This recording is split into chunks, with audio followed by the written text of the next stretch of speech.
Assalamualaikum warahmatullahi wabarakatuh. Saya Rahma Isronovia dari kelas PMT 6B. Di sini saya akan menjelaskan mengenai software komputer atau perangkat lunak komputer untuk memenuhi tugas komputer dan pemrograman. Sebelumnya kita harus tahu dulu apa sih pengertian dari software komputer. Software adalah data yang diprogram, disimpan dan diformat secara digital dengan fungsi tertentu. Software merupakan catatan untuk mesin komputer untuk menyimpan perintah serta dokumen maupun arsip yang lainnya. Perangkat ini sendiri tidak memiliki bentuk fisik. Kita bisa mengoperasikannya lewat perangkat komputer. Kemudian sejarah perkembangan software komputer. Nah, perkembangan software komputer ini dibagi ke dalam 4 era. Yang pertama itu era pioner, yang mana pada era ini software masih berbentuk sambungan kabel antar bagian komputer. Cara mengakses komputer di era ini adalah dengan memakai punch card, seperti kartu yang diberi lubang. Penggunaan komputer dengan program digunakan untuk mesin dengan tujuan tertentu. Selanjutnya itu era stabil. Pada era ini, software komputer dijalankan bukan satu persatu, namun banyak proses yang dikerjakan secara bersamaan atau multitasking. Di era ini juga dikenal pula sistem basis data yang menjadi pemisah antar program dan data. Selanjutnya itu era mikro. Pada era ini, software sudah dibagi menjadi beberapa bagian sesuai fungsinya. Ada software yang digunakan dalam sistem seperti Linux, Macintosh, Windows, dan sebagainya. Ada juga software yang digunakan untuk keperluan aplikasi seperti Microsoft Office dan OpenOffice. Ada juga language software atau yang dikenal dengan bahasa pemrograman. Terakhir yaitu pada era modern. Pada era ini, software bukan bekerja untuk komputer saja, namun diaplikasikan untuk smartphone atau gawai. Era modern ini dilengkapi dengan software tambahan seperti Symbian dan sebagainya. Selanjutnya, klasifikasi software. Perlu kita tahu bahwa software ini secara umum dibagi menjadi dua. Yang pertama yaitu software system, dibagi ke dalam bahasa pemrograman yang bertugas mengonversikan arsitektur dan algoritma yang dirancang manusia ke dalam format yang dapat dijalankan komputer.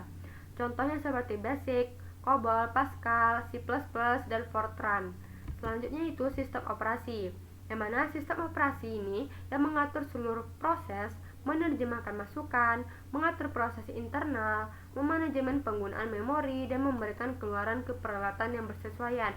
Contohnya seperti DOS, Unix, Windows 95, IMB-OS 2, Apple System 7, dan utility. Nah, utility ini berfungsi sebagai pemeriksaan perangkat keras, memeriksa disket yang rusak, yaitu bukan rusak fisik, mengatur ulang isi hard disk.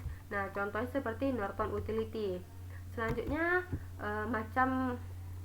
softwarenya yaitu software aplikasi, yang mana sebelum tahun 1990-an aplikasi yang dikenal yaitu pemroses kata, pemroses tabel, database, dan hiburan. Pada perkembangan pemroses kata, tabel, dan database saat ini telah dibundel menjadi aplikasi Office dengan tambahan aplikasi untuk pembuatan presentasi. Contoh aplikasi Office adalah Microsoft Office yang terdiri dari Word, Excel, Access, dan PowerPoint. Selanjutnya, kita akan mengenal perkembangan bahasa pemrograman. Yang mana pertama sebelum 1940. Pada zaman ini terdapat bahasa pemrograman yang pertama kali muncul sebelum adanya komputer modern. Artinya, bahasa pemrograman lebih tua dari komputer itu sendiri. Pada awal kemunculannya, bahasa pemrograman masih dalam bentuk kode-kode bahasa mesin.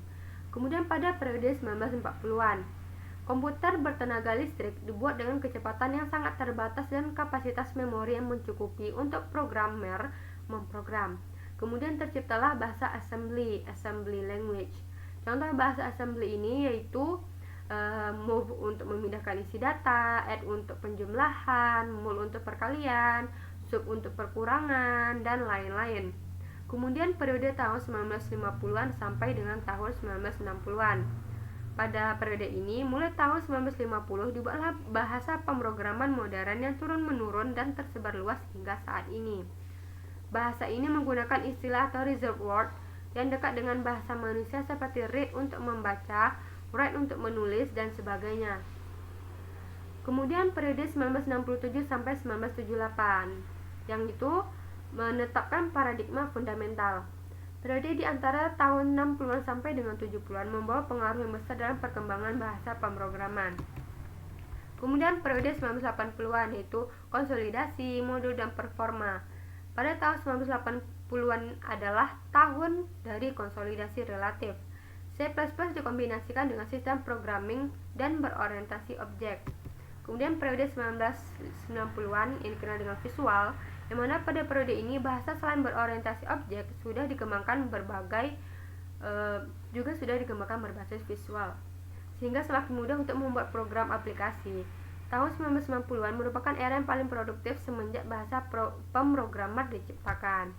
Kemudian periode 2000-an hingga sekarang, yaitu zamannya CMS, lompatan pengembangan PHP script begitu cepat, di mana untuk membuat website atau portal telah tersedia banyak template. Kemudian kita harus mengetahui apa sih sebenarnya fungsi dari software komputer. Yang pertama yaitu menyediakan fungsi paling dasar dari sebuah komputer, sehingga bisa dioperasikan sedemikian rupa sesuai perintah pengguna. Kemudian mengatur hardware yang ada di dalam komputer, sehingga bisa bekerja dengan simultan yang baik berdasarkan perintah pengguna. Kemudian sebagai penghubung antar beberapa software lain dengan hardware yang ada di dalam komputer supaya bisa bersinergi menjadi satu instruksi. Selanjutnya menerjemahkan perintah software lain ke bahasa mesin komputer sehingga bisa dipahami oleh hardware. Kemudian mengidentifikasi program yang ada di dalam komputer. Selanjutnya, ini adalah beberapa contoh dari software komputer seperti Microsoft Windows, Linux, Microsoft Word, Microsoft PowerPoint, Google Chrome, Photoshop, Visual Media Player, Microsoft Excel, dan lain sebagainya.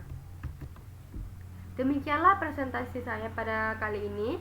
Lebih dan kurang saya mohon maaf. Assalamualaikum warahmatullahi wabarakatuh.